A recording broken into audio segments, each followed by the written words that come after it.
আমরা এখন বীজগণিত রাশিমালা উৎপাদক দেখব। আমরা পাটিগণিত উৎপাদক বা গুণনীয়ক নির্ণয় করেছি। যেমন ধরো আমাদের যদি 15 লিখতাম, আমরা 15 সমান সমান লিখতে পারি 3 গুণন 5। তার মানে 3 এবং 5 15 গুণনীয়ক বা উৎপাদক। 3 এবং 5 মিলে 15 তৈরি করা হয়। বা এরকম যদি আমরা লিখতাম 8 এর উৎপাদক গুলো হচ্ছে 2 গুণন 2। তার মানে এই 2 2 2 মিলে 8 হচ্ছে। তাহলে এগুলোকে গুণনীয়ক বলা হতো। এগুলো হচ্ছে উৎপাদক বা ইংরেজিতে বলে ফ্যাক্টর। তো পাটিগণিতে যে গুণনীয়ক নির্ণয় করেছে আমাদের বীজগণিত রাশিমালার থেকেও ঠিক যে রাশিমালাটা দেওয়া থাকবে তার থেকে এরকম ভাগ করে গুণন পদ্ধতিতে নিয়ে আসতে হবে। তো এই ক্ষেত্রে আমরা একটা যে সূত্র শিখেছি, a square minus B square সমান সমান a plus B into a minus B. এই ফর্মুলাটা খুব বেশি পরিমাণে কাজে লাগে, কারণ a square minus B square যদি আমরা একটা বীজগণিতিক রাশি ধরি তাহলে এর গুণনীয়কগুলো হচ্ছে a প্লাস বি আর a মাইনাস বি। এই দুইটা হচ্ছে এটার উৎপাদক, মানে এই দুইটার গুণফল মিলে এই জিনিসটা উৎপন্ন করে, এই জন্য এদেরকে উৎপাদক বলে। তো উৎপাদকের ক্ষেত্রে আমাদের খুব সহজ এর মতোই করতে হবে। শুধু আমাদের কোনো জিনিস দেয়া থাকবে ওইটাকে ভেঙে গুণন আকারে নিয়ে আসতে হবে, গুণন আকারে, গুণনীয়ক আকারে বা ফ্যাক্টর আকারে নিয়ে আসতে হবে। যেমন ধরো তোমার যদি দেওয়া থাকে ax প্লাস a y, তাহলে এটাকে ফ্যাক্টর আকারে নিয়ে আসলে a, দেখো a কমন আছে, a ইন্টু এক্স প্লাস, তার মানে এটা উৎপাদক হচ্ছে দুইটা a এবং x প্লাস y, দুইটা উৎপাদক মিলে এই রাশিটি তৈরি হয়েছে। তো একইভাবে ধরো আমরা যদি ধরি x to the power Q plus 5x square plus 3x plus 15, এটাকে আমাদের উৎপাদক নির্ণয় করতে হবে। একটা রাশি দেয়া আছে, উৎপাদক নির্ণয় করতে হবে। তো উৎপাদক নির্ণয় করার সময় তোমাদের প্রথম যে দেখতে হবে যে এইটাকে কোনোভাবে পূর্ণবর্গতে নিয়ে আসা যায় কিনা, সেই জিনিসটা তোমাদের আগে চেক করতে হবে। তো এইটাতে নিয়ে আসতে হলে তোমার ধরো এক্স কিউ কে নিতে পারি এক্স স্কোয়ার গুণন এক্স প্লাস 5x কে নিতে পারি এক্স স্কোয়ার গুণন 5 প্লাস 3x কে বলতে পারি 3 গুণন এক্স প্লাস 15 কে বলতে পারি 3 গুণন 5। এভাবে প্রত্যেকটা পদ যেগুলো আছে প্রত্যেকটা পদ এক গুণনীয়কে নিয়ে আসতে হবে।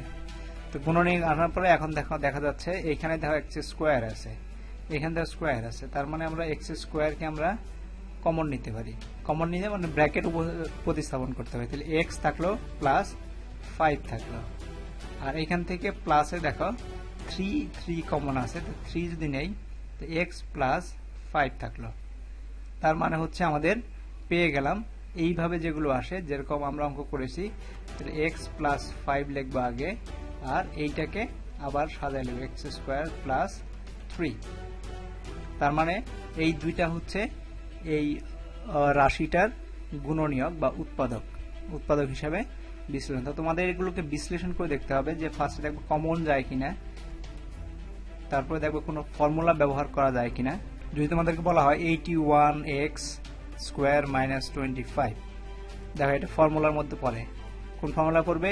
a minus B square formula পড়বে, কারণ হচ্ছে এক্স স্কোয়ার আছে 81 আছে, মানে 9 স্কোয়ার আমরা লিখতে পারি এরকম করে 9 square x square minus 5 square, তার মানে 9x স্কোয়ার মাইনাস 5 স্কোয়ার, তার মানে হচ্ছে 9x প্লাস 5। ফর্মুলা যদি বসাই দেই 9x মাইনাস 5, তাহলে এই দুইটা হচ্ছে এটার উৎপাদক। তো এইভাবে তোমাদের উৎপাদকগুলো করতে হবে। বা আরেকটু বড় যদি দেখি আমরা, যেমন ধরো যদি আমরা মনে করি 25 into 3a minus 2b whole square minus 16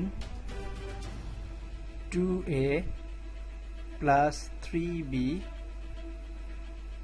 2a plus 3b whole square, এটাকে উৎপাদকে বিশ্লেষণ করতে হবে। তো এখানে দেখো 25 যেটা আছে এটাকে বর্গমূলে নিয়ে আসতে, বর্গতে নিয়ে আসা যায়। 5 স্কোয়ার সমান 25, এখানে 16 যেটা আছে 16 স্কোয়ার সমান 25। তো আমরা যেটা করতে পারি সেটা হচ্ছে 5 square 3a minus 2b whole square minus 4 square 2a plus 3b whole square.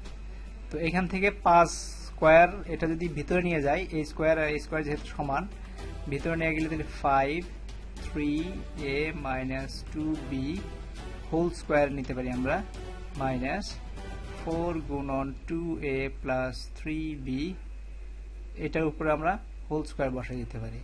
যদি বসায় দেই তাহলে আমাদের ফর্মুলায় পড়ে গেলে a স্কোয়ার মাইনাস b স্কোয়ারের ফর্মুলা, এটাকে a যদি ধরি আর এটাকে যদি b ধরি তাহলে আমাদের ফর্মুলা হয়ে গেল।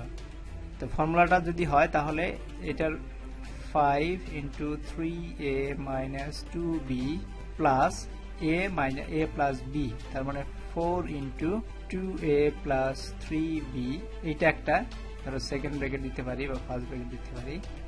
তারপর হচ্ছে আরেকটা আসবে 5 into 3a minus 2b whole square minus 4, এটা যদি b ধরি 4 into 2a plus 3b whole square.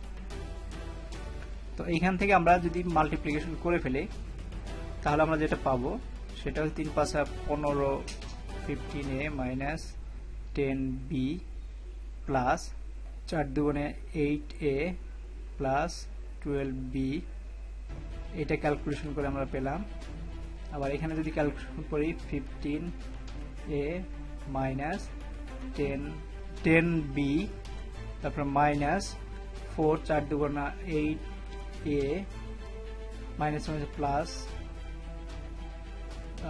Plus মাইনাসে মাইনাস 12b। আমরা এখানে যদি আমরা ক্যালকুলেশন শেষ করে ফেলি তাহলে 15a প্লাস 8a হচ্ছে 23a, 10b plus minus 10b plus 8a, তারপরে মাইনাস 10b 8a 10b আর এখানে হচ্ছে 12b, তারপরে প্লাস 2b, তারপরে থাকবে 7a 15a আর 8a 7a minus 10b minus 10b minus 12b 22b। তো এটা আমাদের দুইটা ফ্যাক্টরে চলে আসলো। তো এইভাবে তোমরা সাজায় লিখলেই আমাদের জিনিসগুলো পেয়ে যাব।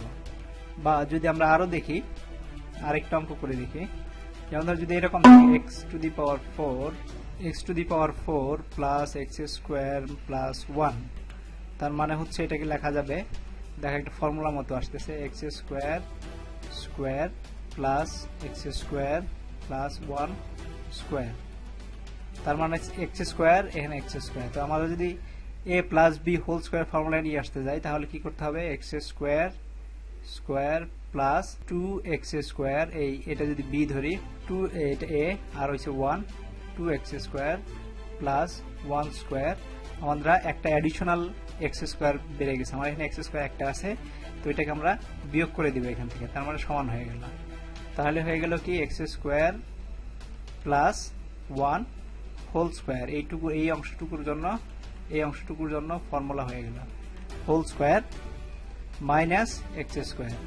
এখন দেখো এইটা আবার একটা formula a square minus B square, যদি এটা হয় তাহলে হচ্ছে x square a square minus B square formula কি x square plus 1 plus x আর হবে x square plus 1 minus x, এটাকে ধরি a আর এটাকে ধরি b, তাহলে a plus B a minus b, এটাকে যদি সাদায় লিখি আমরা x square plus x plus 1 আর x square plus minus x plus 1, তো এই দুইটা হচ্ছে এটার ফ্যাক্টর।